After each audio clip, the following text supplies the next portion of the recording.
All right, we are all present. Never before have I had to sentence a 16-year-old. Certainly for something someone did when they were 14 years of age. Those who appear regularly in front of me have often heard me lament about the difficulty in sending a young person to prison. And here, as everyone understands, the minimum sentence is life with parole. Now, the appellate courts have said that children are constitutionally different from adults for purposes of sentencing. That stems from an understanding that juveniles aren't fully formed cognitively. Hallmark features of a juvenile include immaturity, impulsivity, recklessness, and a failure to appreciate risk and consequences. And because of these factors, the Supreme Court says that the Eighth Amendment prohibits the death penalty for juveniles. The Supreme Court also disfavors life without parole for juveniles, declaring it to be a constitutionally forbidden, disproportionate sentence in all but the rarest of cases. Life without parole is thus authorized only for youthful crimes reflecting permanent incorrigibility. Life without parole is barred for crimes that are born out of a transient immaturity of youth. Now, I recognize that with your guilty plea, you've assumed responsibility for your crimes. You have made a lengthy and public trial unnecessary.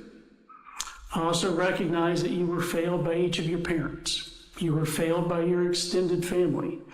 To a certain extent, you've been failed by a society that can't stop propagating this misguided value in online cultures and social media, rather than making genuine interpersonal connections and relationships. But that failure does not absolve you from who you chose to idolize, worship, and become. 4 lives were stolen, 2 of them really just beginning, and it wasn't done out of fear or anger. You weren't being bullied at Appalachia. It wasn't done out of hatred.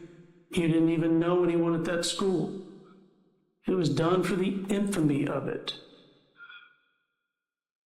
Now, your childhood instability and neglect would explain or mitigate finding yourself in one of those problematic places that Dr. Richards testified about.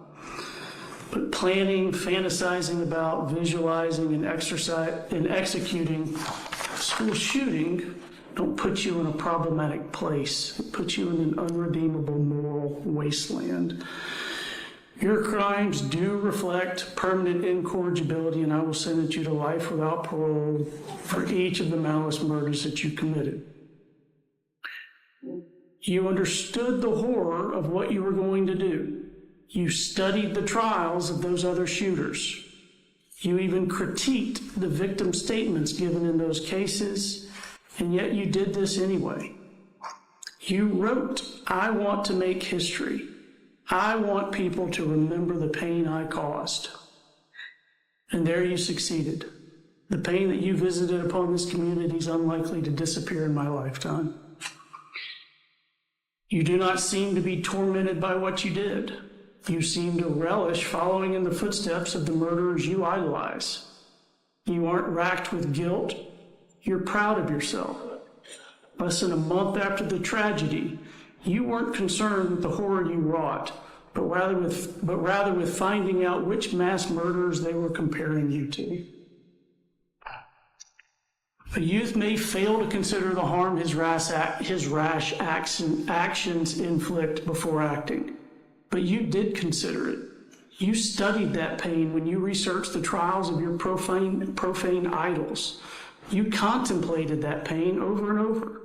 This wasn't transient immaturity. It was deliberate, contemplated evil. You were all too aware of the court outcome of those mass shootings because you studied and obsessed over them. You know that the Aurora Theater shooter received life without parole.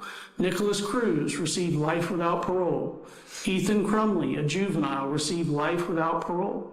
Yet you were not dissuaded. Your plan was not hastily hatched. It was a slow boil simmering more than a year's time. You savored the thought of it, you visualized it, and you fantasized about it. You broke it down step by step in visualizing what you were going to do. The thought of mimicking these other mass murders is what brought you joy. Now, for the rest of us, there is no joy here today. There's only a measure of closure. The slain will not return to life, the injured will not forget their wounds, and a 16-year-old boy will live and die in prison. You have certain post-plea appellate rights I need to inform you of. You have a right to file a notice for a discretionary appeal within 30 days of today's date. You can have a lawyer represent you for that, but you are not entitled to court-appointed counsel. You have a right to file a motion to withdraw this guilty plea because it's less than 30 days before the term of court ends. You have to file that within 30 days of today's date. That would be to correct a manifest injustice. You do have a right to a court-appointed attorney for that post-plea appellate right.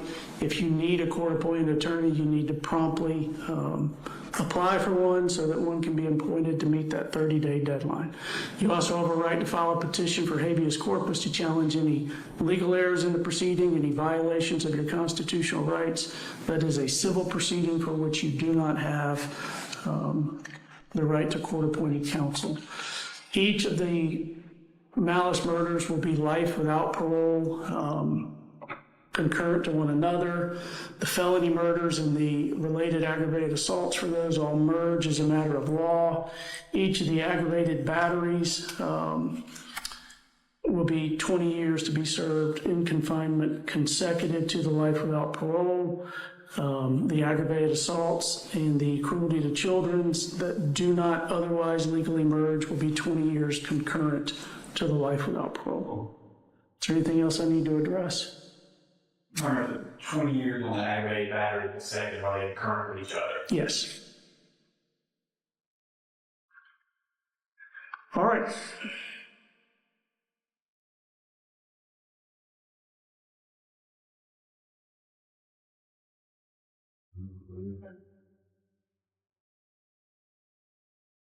We're adjourned.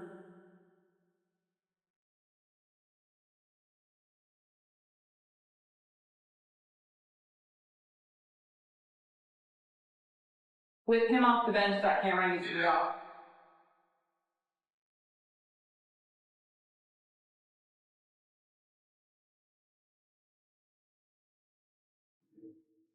If we can get everybody before they start calling out one by one, that'd be great. Can everybody have here on me?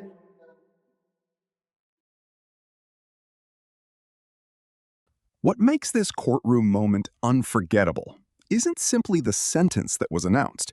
It's the legal journey that brought everyone to that point.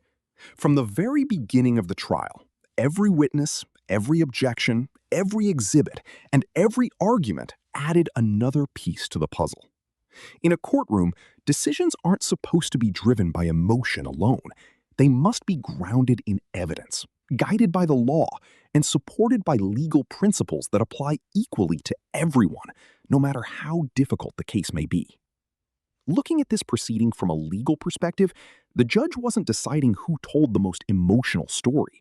The court's responsibility was to determine what the evidence proved beyond the required legal standard, and then impose a sentence that reflected both justice and the law. That's a responsibility few people would ever want, because every ruling affects real lives, not just today, but often for many years into the future. One lesson this case teaches is that justice and satisfaction are not always the same thing. Some people will believe the sentence was too harsh, while others may feel it wasn't severe enough. That's the nature of the legal system. Judges don't sentence based on public opinion. They sentence according to statutes, precedent, and the facts established in court. That distinction is what protects the integrity of the justice system,